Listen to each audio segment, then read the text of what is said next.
Mes chers amis, aujourd'hui nous allons invoquer Saint Joseph sous le titre de Joseph très chaste. Alors on sait que la chasteté c'est une vertu, c'est une des plus belles vertus de la nature humaine qui nous fait un peu ressembler aux anges, disent les pères de l'Église. Et la chasteté nous fait que Saint Joseph pourrait être à la fois le saint patron des religieux, ceux qui sont engagés finalement dans cette union, dans cette union toute spirituelle avec Dieu et avec les autres, et en même temps le saint patron des pères de famille qui peuvent pratiquer une chasteté dans l'esprit même de Saint Joseph. Évidemment, on le voit dans les préparations au mariage, on recommande aux époux d'être chastes, ce qui ne signifie pas forcément la continence totale, et même de préférence non, parce qu'il y a ce qu'on appelle les devoirs des époux, mais de faire en sorte que l'union spirituelle, en quelque sorte, l'emporte toujours sur l'union des corps. Voilà. On est donc spiritualise un peu notre union parce que l'amour consiste à vouloir le bien de l'autre. L'amour est dynamique, mais c'est d'abord une faculté spirituelle. L'amour qui ne serait qu'attirance ne pourrait pas mériter ce beau nom d'amour. Et donc la chasteté, d'une certaine façon, nous permet d'abord de nous rapprocher de la pureté, donc de la sainteté. Sainteté et pureté, c'est un peu équivalent souvent dans le langage des saints ou dans l'Ancien Testament. Mais également nous permet, donc la sainteté qui est d'abord l'union à Dieu, mais nous permet aussi de nous rendre plus disponibles aux autres. Parce que lorsque la chasteté n'est pas simplement la continence, n'est pas simplement vécue comme une abstinence, mais comme une disponibilité.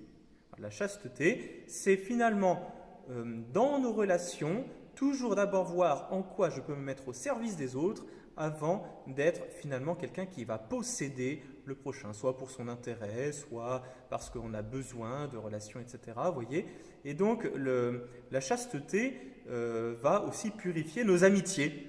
Et c'est dans ce sens-là aussi où Saint Joseph peut être un grand modèle. Saint Joseph, c'est le roc.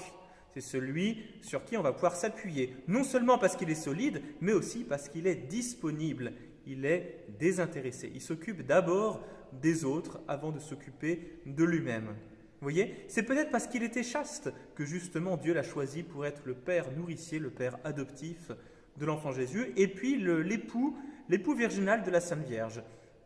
Il était disposé, il était disponible, vous voyez, parce qu'il avait un cœur qui ne s'appartenait pas, qui voulait être d'abord totalement offert et consacré à Dieu. Et par là, du coup, à celui, à tous ceux que le bon Dieu voudrait mettre, à qui voudrait être confié. Et donc, la chasteté devrait nous inspirer, nous aussi, devrait inspirer nos cœurs. D'abord, d'une part, c'est la partie un petit peu ascétique dans la maîtrise de nos passions, et puis dans la partie plus spirituelle, dans le don total de tout notre propre cœur. Quels sont les attachements de notre cœur qui nous empêchent d'exercer cette chasteté ? Eh bien, il faut voir si on ne fait pas les choses d'abord par intérêt, il faut voir si on ne fait pas les choses d'abord pour le plaisir qu'on va y trouver, mais si vraiment on cherche le bien de Dieu avant tout. Vous voyez, c'est sa disponibilité. La chasteté permet aussi cette disponibilité avec Dieu. Et puis, elle nous rend le cœur pur. Elle nous libère de toute attache au péché. Et ça, c'est la partie très positive de la vertu de chasteté, qui est vue dans le monde comme une ascèse un petit peu antinaturelle. Au contraire, elle nous rend plus purs, donc plus humains. Elle nous rapproche de Dieu. Elle nous fait participer d'une certaine façon déjà à cette vie de l'au-delà. Vous voyez, l'éternité bienheureuse, qu'est-ce que ce sera ? Ce sera une union d'amour. Mais vous voyez, dans le monde, on caricature la chasteté en disant merci, l'amour vécu dans la chasteté, c'est un amour fait de souffrance et de privation, fait de mortification.